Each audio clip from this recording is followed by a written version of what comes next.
আরে বাহ, তুমি তো ইন্টারভিউ দেওয়ার জন্য রেডি হয়ে গেছো ড্রেস পরে। তাহলে যাও যাক। ইন্টারভিউ শুরু হওয়ার আগে তোমাদের দুজনকে একটা কোশ্চেন করতে চাই। মিস পূজা, আপনাকে একটা ড্রেস দিলাম আর আপনি সেটাকে কোনো কিছু না ভেবেই পরে নিলেন, এরকম কেন?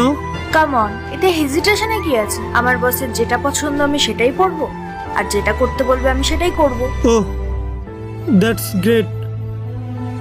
আর মিস মেঘা, আপনাকেও একটা ড্রেস দিলাম, কিন্তু আপনি সেই ড্রেসটাকে পরলেন না। আমি আপনাকে বললামও, আপনি যদি এই ড্রেসটা না পরেন তাহলে আপনার সিলেকশন হবে না। আপনি তাও বললেন না, কেন? কারণ আমার মনে হয় জব পাওয়ার জন্য ট্যালেন্ট আর হার্ডওয়ার্ক দরকার। এর জন্য শর্ট ড্রেস পরে লুক দেখানোর কোনো দরকার নেই। আমি এরকম শর্ট ড্রেস পরতে পারবো না, তাতে আমি জবটা পাই বা না পাই। সো আপনাদের দুজনের ইন্টারভিউ এখানে শেষ হলো, কিন্তু তার আগে তুমি যদি এই ছবিটাকে সুন্দর মনে করো তাহলে ভিডিওতে লাইক করে চ্যানেলটি সাবস্ক্রাইব করে দিও।